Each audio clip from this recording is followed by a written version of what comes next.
Hello dear, आज हम discuss करेंगे क्वाड्रेटिक इक्वेशन को कैसे सॉल्व करते हैं। तो सबसे पहले लिख लेते हैं general equation of quadratic equation क्या है। बहुत सारी आपने लास्ट लेसन में स्टडी की होगी। क्वाड्रेटिक इक्वेशन को हम दो मेथड हम सीख चुके हैं, तो उन्हीं को आगे कंटिन्यू करते हैं कि क्वाड्रेटिक इक्वेशन को और कैसे सोल्व किया जाता है।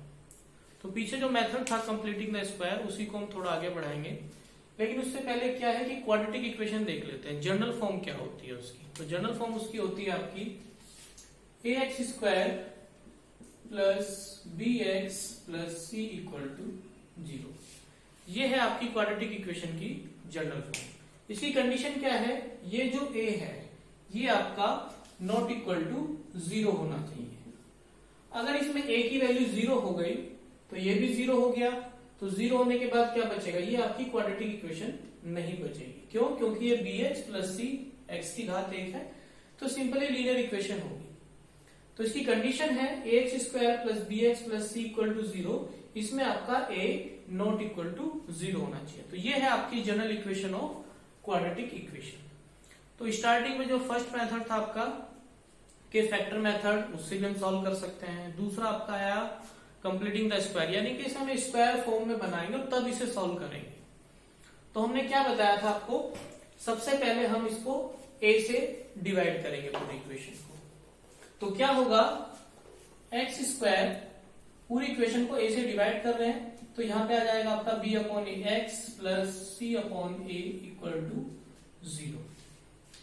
उसके बाद क्या होगा, स्क्वायर बनाने के लिए x का जो कोफिशिएंट था यानी कि b अपॉन ए जो आपका है उसका हाफ किया जाता है। तो हाफ कैसे करेंगे, इसमें हाफ की मल्टीप्लाई कर दो, यानी कि आपको ये वाली टर्म इसमें जोड़नी है और यही टर्म इसमें घटानी है, इसका स्क्वायर। तो कैसे करेंगे, x square plus b upon a x plus इसका स्क्वायर यानी कि b अपॉन 2a हम लिख सकते हैं इसको, माइनस जितना हमने जोड़ा है उतना इसमें से घटाएंगे और ये plus c upon a equal to 0। इसके बाद स्टार्टिंग के जो 3 टर्म्स है ये आपका स्क्वायर बना लेती है। तो क्या बनेगा स्क्वायर, x प्लस ये first term plus third term जो बनती है इसका स्क्वायर बन जाता है। तो x plus b upon 2a का होल स्क्वायर। इसको थोड़ा सा मॉडिफाई कर लो तो ये आपका आ जाएगा b square upon 4a square plus c upon a equal to 0। इसे हम सॉल्व कर लेंगे तो ये आपका आ जाएगा x plus b upon 2a का होल स्क्वायर माइनस नीचे आ जाएगा आपका 4a स्क्वायर, यहाँ पे प्लस लो माइनस की ये टर्म लेंगे हम, तो यहाँ पे आ जाएगा आपका 4a स्क्वायर एलसीएम, तो b स्क्वायर माइनस 4 प्लस ले लो, ये माइनस कर लो यहाँ पे, ये आप प्लस ले लो, तो plus 4ac clear equal to 0। अब हम क्या करेंगे, इस टर्म को राइट साइड ले जाओ, तो ये आपका होगा x plus b upon 2a equal to ये माइनस का हो जाएगा, तो माइनस का b square plus 4ac upon 4a square. अब इस माइनस को इसके अंदर भेजेंगे, तो ये जो माइनस है इसका भी साइन चेंज करेगा, इसका भी साइन चेंज करेगा। तो क्या होगा, b square minus 4ac upon 4a square. इसके बाद हमने बताया था अगर आपको ये स्क्वायर खत्म करना है तो दोनों तरफ का स्क्वायर रूट लेना है। स्क्वायर जैसे ये हटेगा इधर आपका प्लस माइनस भी जाएगा, तो क्या होगा, x plus b upon 2a equal to plus minus under root b square minus 4ac upon इसमें भी अंडर रूट ले लो, अंडर रूट 4a स्क्वायर। तो ये आपका आ गया x plus b upon 2a equal to plus minus under root B square minus 4ac upon 2a। ये जो 4 था अंडर रूट से बाहर निकला, 2 बन जाएगा, a स्क्वायर को बाहर निकालेंगे तो a हो जाएगा। अब हम क्या करेंगे, इसको राइट साइड लेके जाएंगे तो x इक्वल टू आ गया माइनस के b upon 2a plus minus under root B square minus 4ac upon 2a। तो यहाँ पे इसका एलसीएम लिया जाएगा तो ये आपका आ गया 2a, ये माइनस के b plus minus under root B square minus 4ac x equal to, तो यहाँ पे ये आपके x के दो मान आ गए। एक बार हम साइन प्लस का ले लेते हैं, एक बार माइनस का ले लेंगे। एक बार प्लस का लोगे तो एक वैल्यू आ जाएगी, एक बार माइनस लोगे तो वो दो वैल्यू आ जाएगी। क्योंकि क्वाड्रेटिक इक्वेशन थी तो x के दो ही मान आने थे, तो दो मान हमारे आ गए। अब ये बहुत इंपॉर्टेंट फॉर्मूला है, अगर आप इसे डायरेक्ट भी याद रखोगे तो ये बाय नेम भी है, इसका नाम है आपका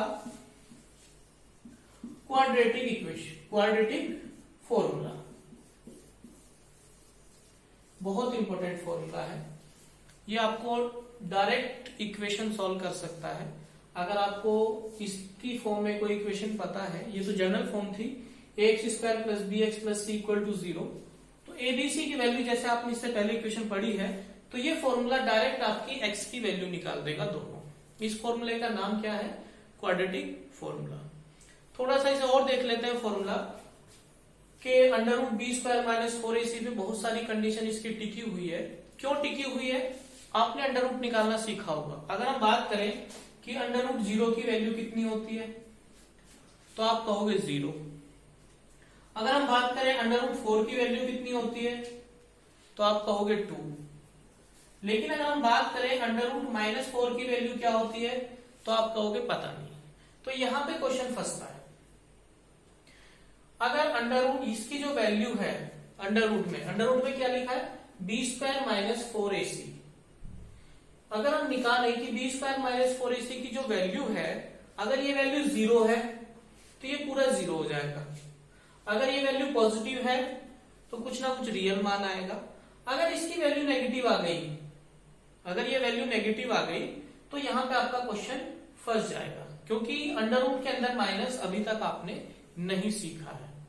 तो अगर अंडर रूट के अंदर माइनस आ जाए तो फिर वो जो आंसर आपका आएगा वो रियल नंबर नहीं आएगा, वो कुछ और आएगा जिसके बारे में अभी तक आपने नहीं पढ़ा है। नेक्स्ट क्लासेस में आप पढ़ोगे उसके बारे में। तो यहां देख लेते हैं, तीन कंडीशन हमारी बनती है। फर्स्ट है अगर बी स्क्वायर माइनस 4ac की वैल्यू 0 के बराबर आ जाए तो क्या होगा। तो क्या होगा, जैसे इसकी वैल्यू 0 आएगी तो ये चीज खत्म हो जाएगी, आपकी x की वैल्यू आ जाएगी माइनस के b अपॉन 2a। क्लियर। तो माइनस b अपॉन 2a आएगी, लेकिन हमें चाहिए x की दो वैल्यू, क्योंकि क्वाड्रेटिक इक्वेशन है। तो इसका मतलब दोनों मान सेम आएंगे, क्योंकि माइनस का b अपॉन 2a एक ही मान निकलेगा, लेकिन हमें दो चाहिए तो दोनों को ही हम उसी को रिपीट कर देंगे। सपोज इसकी वैल्यू 2 आई है तो x की वैल्यू 2। दूसरी चीज, अगर बी स्क्वायर माइनस 4ac की वैल्यू प्लस आ जाए तो क्या होगा। अगर बी स्क्वायर माइनस 4ac की वैल्यू पॉजिटिव आ जाए तो कुछ ना कुछ पॉजिटिव वैल्यू आएगी, तो क्या होगा, फिर कुछ वैल्यू जुड़ेगी और कुछ घटेगी। तो मान क्या होंगे, दोनों के दोनों रियल होंगे और डिस्टिंक्ट होंगे, यानी कि अलग अलग आंसर आएंगे। तीसरी कंडीशन, अगर बी स्क्वायर माइनस 4ac की वैल्यू नेगेटिव आए तो क्या होगा, यहां माइनस बनते ही ये जो है मान रियल नहीं आएंगे। क्लियर। तो इसमें यहां पर हमने लिख दिया है, अगर बी स्क्वायर माइनस 4ac की वैल्यू 0 होगी तो जो दोनों मान आएंगे वो दोनों इक्वल होंगे, रियल तो होने ही होने हैं। अगर ये इसकी वैल्यू प्लस आती है, यानी कि इसकी वैल्यू 0 से बड़ी आ जाए, इसका ये सिंबल होगा बी स्क्वायर माइनस 4ac की वैल्यू अगर ग्रेटर देन 0 आ जाए तो ये जो दो है दो मान अलग अलग होंगे। तो यहाँ पे लिखा है देन 2 डिस्टिंक्ट रियल रूट। अगर इसकी वैल्यू लेस देन 0 आ जाए तो वो आ जाएगा नो रियल रूट, फिर रियल रूट नहीं होंगे। तो कंडीशन सिंपल है, ज्यादा रटने की जरूरत नहीं है, केवल आपको ये देखना है अगर इसकी वैल्यू 0 है और एग्जाम्पल से आपको क्लियर हो जाएगा। एग्जाम्पल देख लेते हैं। तो ये क्वेश्चन लिखा हमने 2x² minus 4x plus 3 equal to 0। सबसे पहले चेक करेंगे क्वाड्रेटिक इक्वेशन है या नहीं, क्योंकि x की पावर 2 है मीन्स ये क्वाड्रेटिक इक्वेशन है। तो हमने एक फॉर्मूला भी बताया है ये x इक्वल टू दिस, लेकिन उसके लिए इक्वेशन क्या थी, ax² plus bx plus c equal to 0। तो इससे क्या करेंगे, हम कंपेयर कर देंगे। ये जो इक्वेशन है आपकी, तो इससे हम कंपेयर कर देंगे। तो उससे क्या होगा, आपका a की वैल्यू कितनी आ जाएगी आपकी 2, b की वैल्यू कितनी आ जाएगी -4 और c की वैल्यू आ जाएगी 3। तो जो भी इक्वेशन आपको दी होगी क्वाड्रेटिक इक्वेशन, उसको आप हमेशा कंपेयर करो ax² plus bx plus c equal to 0, क्योंकि जनरल फॉर्म होती है आपकी। तो यहां से इसे कंपेयर करके आप क्या करोगे, ए बी सी की वैल्यू निकाल लोगे। फिर क्या होगा आपका, अगर आपको नेचर फाइंड करना है कि जो इसके आंसर आएंगे एक्स की वैल्यू वो कैसी होगी, वो 3 चीजों पे डिपेंड करता है। या तो दोनों बराबर होंगे, इक्वल रूट होंगे, या दोनों अलग अलग होंगे डिस्टिंक्ट, या फिर रियल नहीं होंगे, नो रियल रूट्स। तो हम इसका मान भी निकाल सकते हैं, एक्स बस इस फॉर्मूले में रखो, डायरेक्ट एक्स का मान निकालो, उससे भी पता लग जाएगा। या अगर केवल चेक करना है तो इसमें रख दो किसी भी कंडीशन में। तो दोनों ही बता देते हैं। अगर हम निकाल लेते हैं इसमें b² माइनस 4ac की वैल्यू निकाल लेते हैं, क्या आएगी कि 0 आ रही है, प्लस आ रही है कि माइनस आ रही है, बस इससे पता लग जाएगा। तो b² की वैल्यू कितनी है -4, तो -4 का स्क्वायर करेंगे। उसके बाद -4a की वैल्यू कितनी है 2 और c की वैल्यू है 3। सिंपल, एबीसी की वैल्यू रखी है, इधर से कंपेयर कर लिया था। तो ये तो आपका आ गया -4 का स्क्वायर। जब -4 इंटू -4 करोगे तो वो प्लस का हो जाएगा, क्योंकि माइनस माइनस प्लस होता है। तो ये आ गया आपका 16, 4 2 जा 8 और 8 3 जा 24। तो ये जो आंसर आ गया आपका माइनस में आ गया। तो यही बताया गया था, अगर b² माइनस 4ac की वैल्यू नेगेटिव आ जाए तो उसका रियल रूट नहीं होगा। फिर ये वाली कंडीशन आएगी, आपको माइंड में रखना है। और माइंड में भी क्या रखना है, अगर आप इसका अंडर रूट निकालोगे तो वो निकाल ही नहीं सकते। अगर -8 का आप अंडर रूट निकालोगे तो हमें पता ही नहीं क्या होगा, इसलिए हम कह देंगे नो रियल रूट।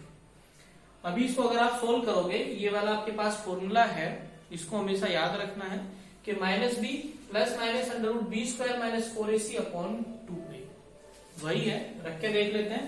तो यहाँ पे आप कहोगे इसको, क्योंकि माइनस आ गया, हमें इससे मतलब नहीं कि 8 आ रहा 16 आ रहा कितना आ रहा, हमें ये पता लग गया कि ये जो वैल्यू है वो नेगेटिव आ गई। तो हम क्या करेंगे, तो जो देन जो रूट नो रियल रूट, क्यों, क्योंकि इसकी जो वैल्यू है माइनस में थी। अब इसे सॉल्व भी कर लेते हैं लगे हाथ। एक्स का फॉर्मूला क्या है, एक्स इक्वल टू माइनस का b plus minus under root b² minus 4ac upon 2a। इसकी वैल्यू रखेंगे माइनस, b की वैल्यू कितनी है, माइनस तो पहले से ही है, b की वैल्यू -4 है, plus minus under root b² 4 का स्क्वायर माइनस 4, a की वैल्यू 2 और c की वैल्यू 3 अपॉन 2, a की वैल्यू कितनी है 2। इसे सॉल्व करो, minus minus plus, plus minus, ये अभी हमने सॉल्व किया था इधर से, तो डायरेक्ट रख लेते हैं 16 माइनस 24 यानी कि माइनस के 8 अपॉन 4। तो अंडर रूट में जब माइनस आ जाए तो आपसे वो सॉल्व नहीं होगा, क्योंकि अंडर रूट में जब माइनस आता है तो उसकी वैल्यू निकालने का एक अलग तरीका है। तो आप यहाँ पे कहोगे कि x की जो वैल्यू यहाँ पे मिला के छोड़ देंगे और ये कहेंगे हैज नो रियल रूट, कि इसका कोई भी रियल रूट नहीं है। तो एक नेक्स्ट क्वेश्चन और ले लेते हैं, उससे और समझ में आएगा आपको। तो ये नेक्स्ट क्वेश्चन है 2x² plus x minus 4 equal to 0। तो इसको भी सॉल्व करना है। तो जो भी हमने बताया था, जो फॉर्मूला है कि जनरल इक्वेशन से कंपेयर कर लो, यानी कि इसको ax² plus bx plus c से हम क्या करेंगे, कंपेयर कर देंगे। तो क्या आएगा, a की वैल्यू 2 आ जाएगी, b की वैल्यू जहां पे कुछ नहीं होता 1 होता है, तो b की वैल्यू आ गई 1 और c की वैल्यू आ गई -4। साइन का विशेष तौर से ध्यान करना है, तो c की वैल्यू माइनस में उठानी है, विद साइन उठाना है। b की वैल्यू क्या है, प्लस की 1 है, c की वैल्यू -4 है, a की वैल्यू -2 है। अब डायरेक्ट फॉर्मूला हमने याद कर लिया कि डायरेक्ट हम x की वैल्यू निकाल सकते हैं। तो x का जो फॉर्मूला है माइनस के b plus minus under root b square minus 4ac upon 2a। तो क्या होगा, माइनस तो पहले से ही है, b की वैल्यू कितनी है 1 plus minus under root b square की वैल्यू कितनी है आपकी 1 का स्क्वायर माइनस 4, a की वैल्यू कितनी है 2 और c की वैल्यू है -4 अपॉन 2 इंटू a की वैल्यू कितनी है 1। तो ये आपका आ गया -1 प्लस माइनस अंडर रूट 1 का स्क्वायर 1, एक माइनस ये रहा तो माइनस माइनस प्लस हो जाएगा, 4 जा 16, 2 जा 32 अपॉन 2 1 जा 1। तो इसे सोल्व करने के बाद आ गया -1 plus minus under root 32 plus 1 33 upon 2। तो यहां से x की दो वैल्यू आ जाएगी, एक बार साइन प्लस का ले लो, एक बार माइनस का। तो x की दो वैल्यू आ गई, -1 एक बार तो प्लस का साइन ले लेंगे और दोबारा -1 माइनस का साइन ले लेंगे। तो ये आपके दो आंसर आ जाएंगे। अगर आप इस क्वेश्चन को अपने पहले वाले मेथड से भी करोगे, फैक्टर वाले से या उससे, तब भी यही आएगा। लेकिन फैक्टर अगर आप देखो तो जो फैक्टर मेथड था वो सब जगह आपका अप्लाई नहीं होगा, लेकिन ये एक ऐसा फॉर्मूला है जो हर क्वेश्चन का आंसर निकाल देगा। आपकी इक्वेशन किसी भी फॉर्म में लिखी हो, ये सब पे अप्लाई होना है। इसलिए जनरल मेथड है जिसे हम क्वाड्रेटिक फॉर्मूला मेथड भी कहते हैं, कि आपको ये इक्वेशन याद रखनी है, x square plus B X plus C equal to 0, उसका सॉल्यूशन ये होता है। अब ये जो आंसर आया, अब हमें पता लग गया दोनों मान अलग अलग हैं और रियल भी है।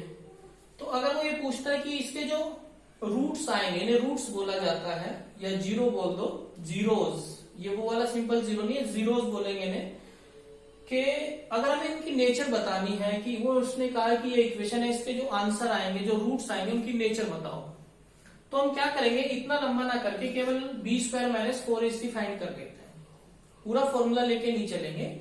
बी स्क्वायर माइनस 4ac जो हमने यहाँ आपको बताया था कि बी स्क्वायर माइनस 4ac का मान निकाल लो, तो हम निकाल सकते हैं। यहाँ पे अगर आप निकालो बी स्क्वायर माइनस 4ac की जो वैल्यू है, तो यहां से उठा लेते हैं डायरेक्ट, ये आ गई अंडर रूट 33, यहां से वही है बी स्क्वायर माइनस 4ac, तो ये आपकी आ गई 33। तो क्या होगा, यानी कि ये आपका प्लस की आ गई, और जब प्लस की आती है तो मतलब दोनों मान अलग अलग होंगे। ये हमने लिखाया था, अगर ये मान 0 से बड़ा आ जाए, ये 0 से बड़ा ही है, अगर 0 से बड़ा आ जाए then two distinct real root, यानी कि जो दोनों मान होंगे वो डिस्टिंक्ट होंगे। तो ये कंडीशन, ये फॉर्मूला याद रखना है आपको, ये तीनों कंडीशन याद रखनी है, रटना नहीं है, यहां से याद करना है। अगर इसकी वैल्यू 0 है तो दोनों मान बराबर आएंगे, इक्वल रूट्स आएंगे। अगर इसकी वैल्यू ग्रेटर देन 0 है, यानी कि पॉजिटिव है, तो दोनों रूट अलग अलग, यानी कि डिस्टिंक्ट रूट होंगे। अगर इसकी वैल्यू नेगेटिव आ जाओ, माइनस में आ जाए, तो अंडर रूट में माइनस हमने निकालना नहीं सीखा, तो वहां पे हम लिखेंगे it has no real roots. तो इसके ऊपर आपको बहुत सारे क्वेश्चन है करने हैं। तो आई थिंक ये जो मेथड है क्वाड्रेटिक फॉर्मूला मेथड जिसे हमने कहा है, वो आपको समझ में आया होगा। Okay, thank you.